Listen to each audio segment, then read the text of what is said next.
So we're going to continue the same process on this one. This is a subtraction problem, so it will pretty much be very similar to the one that we just did.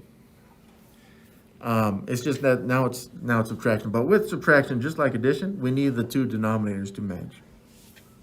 Now, I don't really care about that right now because I got mixed numbers.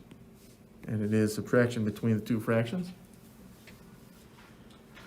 For now, all I really want to do is change these mixed numbers into improper fractions, and then I can worry about the denominators.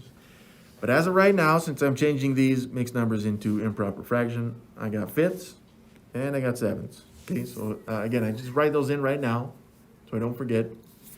And then I can apply cycle method. So for my first fraction, let's start with 5 times 5, which is 25. And then I would add the 3 numerator, which is going to make that 28. So I end up with 28 fifths, 28 for my numerator in the first fraction. The second fraction, again, cycle method here, that'd be 1 times 7, which is 7. And then adding the 2 numerators, 7 plus 2 is 9, gives me my new numerator of 9. So that becomes 9 sevenths. I got 28 fifths minus 9 sevenths. Now I need to force the two denominators to match, okay? So again, I'm just setting this up. I got 2 fractions and then a subtraction sign between. Just a little bit more clear. There we go. All right, so same method that we saw in that last problem. To force the denominators to be the same, I'm going to take my 5 denominator and scale the second fraction, numerator and denominator, by 5. So in the numerator, I got 9 times 5, which is 45. And in the denominator, I got 7 times 5, which is 35. Okay, so now again, since I'm already seeing this denominator of 35, I should expect this other denominator to be 35 right now.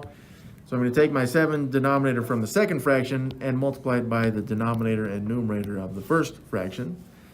And again, we can see in that denominator, 7 times 5 is, 35, just like we expected. But in the numerator, I got 28 times 7. I'll stack and multiply these. So in the ones place value, 8 times 7 is 56, carry the 5. And then 7 times 2 in the tens makes that 14, but adding 5 make that 196. So I end up with 196 35ths minus 45 35ths. And once again, I'll just emphasize this. These fractions, 196 35ths, 28 fifths, and 5 3/5, they are all the same value, just being shown differently, so that we can force them to do what we want to do and allow us to do what we want to do, okay? And then 45 35ths, 9 sevenths, and 1 2/7, they have all the same values. It's just that we're forcing them to be shown a little different. So now, once again, please, I would recommend not skipping this step, but I'm still dealing in 35ths here.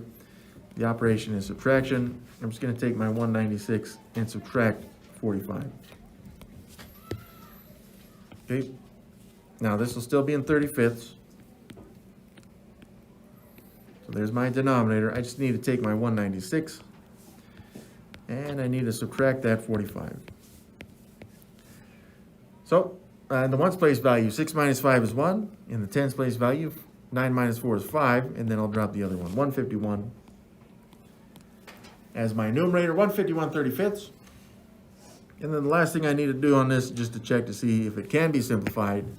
35 is divisible by 1, 5, 7, and 35, but 151 is divisible by none of those, which means that this is my final answer here.